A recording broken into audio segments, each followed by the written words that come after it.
નમસ્કાર મિત્રો, અમારા નવા વિડીયોમાં આપ સૌનું હાર્દિક સ્વાગત છે। આજે આપણે વાત કરીશું ગામનો ધણખૂટ, એક સત્ય ઘટના વિશે। કેશોદ પંથકમાં મેસવાણ એ મોટું ને મોભાદાર ગામ। એ સમયે લગભગ 7,000ની વસ્તી હશે।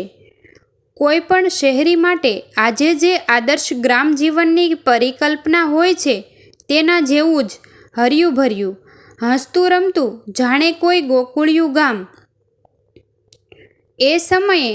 આજે છે તેઓ ખાસ કંઈ ભૌતિક વિકાસ નહીં, પણ સંતોષપૂર્વક રહેનારા ગ્રામજનો, જેમાં આનંદ કિલ્લોલ કરતાં કરતાં રમતા ભણતા બાળકો, ખેલકૂદ રમતો રમતા, શારીરિક ક્ષમતાઓ પુરવાર કરવા નિર્દોષ શરતો લગાવતા યુવાનો, કામકાજ અને ખેતી ધંધામાં રચ્યા પચ્યા અને પોતાનો બળદ ન હોય તોય ખંભે હળ જોતરીને ખેતર ખેડી નાખે તેવા પ્રૌઢો, ગામની બજારની દુકાનોના અને પાદરડાના વડલાઓ ફરતે બનાવેલા પાળીએ બીડી છલમોની સાથે અનુભવોની ધૂમ્રશેર ઉડાવતા વૃદ્ધો, અને સૌથી વિશેષ માન મર્યાદા, શીલ અને સંસ્કારપૂર્વક દરેક ઘર પરિવારનો કોઠાસૂઝથી સિંચન કરતી માતા બહેનો, ગામનો થનગનતો આત્મા હતો।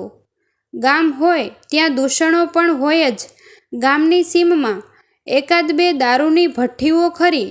ગામમાં દારૂ પીવે ને રંજાડે તેવા અનિષ્ટો નહીં, પણ કોઈ વખતે એકાદ વ્યક્તિ રાજાપાઠમાં આવી જાય અને બજારમાં નીકળી પડે તો અમે બજારમાં ફરતા છોકરાઓ તો ઘર ભણી પોબારા ગણી જતા। ગામમાં પરોઢે ને રોંઢે બંને સમયે ગામના પશુઓ, ખાસ કરીને ગાયો વાછરડા ને ભેંસોનું ધણ દરરોજ સીમ ભણી જાય અને આવે। આ ધણ સાથે એક મહાકાય, હૃષ્ટપુષ્ટ અને હજારો પશુધન વચ્ચે ઉડીને આંખે વળગે એવો દિગ્ગજ ખૂંટ દરરોજ નેતૃત્વ કરતો અને આધિપત્ય ભોગવતો વિહરતો। ધણખૂટ સામર્થ્યવાન ખરો, પણ સોજોય ન હતો। પણ એક દિવસ જાણે શું થયું, કોઈને ખબર ન પડી કે આ ધણખૂટને સુરાતન ઉપડ્યું હોય, કંઈ શારીરિક તકલીફ હોય કે અહમ ઘવાયું હોય। એવો તો ભૂરાયો થયો કે જાણે સાક્ષાત યમદેવ સવાર થયા હોય તેવો જ ભાસે। જે ધણખૂટ મોહક લાગતો તે આજે મદમસ્ત ને મારકણો બન્યો। એના પરાક્રમ જોવા ગામ લોકો ટોળે વળ્યા ને પાદર ઉભરાયું, પણ નજીક જવાની હિંમત કરવી એ સાક્ષાત યમરાજને નિમંત્રણ આપવા બરાબર જ હતું। ગામના પટેલ દરબારનોના 2-4 યુવાનોએ પ્રયત્નો જરૂર કર્યા, પણ ધણખૂટ સામે બળપ્રયોગ તો ચાલે તેમ હતો જ ક્યાં। એટલામાં જ એક છકડો કેશોદથી મેસવાણ અકળેઠ મુસાફરો પરત લઈ ગામ ભણી આવતો દેખાયો। ગામના યુવાનો જાગૃત અને કોઠાસૂઝવાળા એટલે 2 જણા સામે દોટ મૂકીને છકડાવાળા ભાઈને પાદરના રિક્ષા સ્ટેન્ડે આવતા જ રોક્યો ને ભારમલ્લીથી ગામમાં વાળ્યો। એ છકડામાં ગિરધરભાઈ પણ મિલે માંડવી વેચીને પરત ઘેર ફરતા હતા। બજારમાં છકડો આવ્યો ને તરત જ દેવજીભાઈ બોલ્યા, ગીધાભાઈ, તમારો લૈડકો ધણખૂટ આઈજે ભૂરાયો થયો સ ને પાહે જાય તો શિંગડે ભેરવી દે ને ઉપર ચડાવે એવું છે। સીધા ઘેર જ વયા જાજો। પાદર તો નકરું ભર્યું છે ને આ જવાનિયાઓ આઘાય નથ જાતા ને પેલો ઠરતો નથી। દેવજીભાઈ, ઈ એમને એમ કંઈ ભૂરાયો ન થાય, એને કાંઈક થયું જ હોય, મને જવા દ્યો ન્યા। ભાઈએ ભાવાવેશ અને દુઃખી અવાજે દેવજીભાઈને જવાબ આપ્યો। પાસે ઊભેલા કનુભાઈ બાબરિયા બોલ્યા, ગીધાભાઈ, આઈ જ રેવા દેજો ને, નહીં ગાંઠે। પણ માને એ ગિરધરભાઈ પોતાના બળ પર નહીં, પણ ધણખૂટ સાથેના આત્મિક જોડાણના વિશ્વાસે ગીધા બાપા તો દોટ મૂકી પાદર ભણી. નજીક પહોંચ્યા તો પાદરે ઊભેલા જુવાનિયાઓ પામી જ ગયા કે બાપા આજે નહીં રોકાય. એટલે 2-4 જવાનિયા બોલ્યા, બાપા આજ રેવા જ દેજો, ઈ કોઈનાય બાપને માન ઈમ નથ. હા ભાઈ, મારેય ઘેર છોકરાઓ છે ને, લાંબી જવાબદારી પણ પાછમની સઈઠ કોઈની થવાની. માંડ્યું હશે ઈ થાહે, પણ આને આમને આમ રેઢો થોડો મુકાય કાંઈ.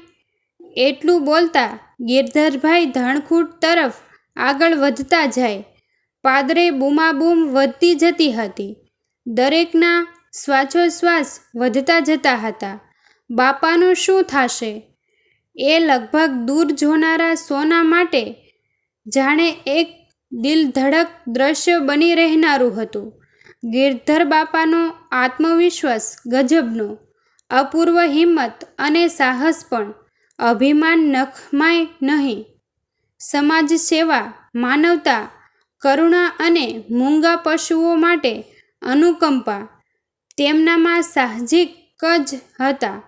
આ સહજતામાં સથવારે ધીમા પણ મક્કમ પગલે ભૂરાયો ધણખૂટ ઊભો હતો ને તરત આગળ વધ્યા. માથું ધૂણાવતો ધણખૂટ ત્યાં જ ઊભો રહ્યો. બંને વચ્ચે અંતર તો ઘટતું હતું, પણ એ મક્કમ પગલાં બાપાના એના તરફ આગળ વધતા હતા. લગભગ 15 હાથ દૂર ધણખૂટ હશે ને બોલ્યા, દીકરા શું થયું તને? કેમ મારા દીકરાને શેનું વાંકું પડ્યું? હાયલ મારા દીકરા હાયલ, આમ કાંઈ રિહાવાય નહીં. આવતો રે મારા દીકરા, આવતો રે. એમ કહીને ગિરધર બાપાએ કપાળે હાથ મૂકીને બરોબર પંપાળ્યો અને ધણખૂટ ગામની ગૌરી ગાય જેવો શાંત થઈ ગયો. થોડી વારમાં તો ધણખૂટના ડોકે બાંધેલી રાસ ગિરધર બાપાના હાથમાં હતી અને હવે જાણે બાપ અને રીસાયેલ દીકરો કોઈ પણ જાતની ફરિયાદ વગર પરત ફરતા હતા. પાદરમાં સૌ ઊભા ઊભા આ માણસ અને મૂંગા પશુનું એકાત્મ આવક ભાવે નિહાળી રહ્યા હતા. મિત્રો, આવા જ અવનવા વિડીયો તથા અનેક સત્ય ઘટનાઓ અને નવી નવી વાર્તાઓ તેમજ ધાર્મિક કથાઓ જોવા માટે અમારી ચેનલમાં અંત સુધી બન્યા રહો. વિડીયો ગમ્યો હોય તો વિડીયોને લાઈક, શેર અને સબસ્ક્રાઈબ કરવાનું ભૂલશો નહીં મિત્રો. તેમજ વિડીયોને તમારા અન્ય સગા સંબંધીઓ તેમજ મિત્રો સાથે શેર કરવાનું ભૂલશો નહીં મિત્રો. થેન્ક યુ મિત્રો. મળીએ છીએ એક નવા વિડીયો સાથે. આભાર.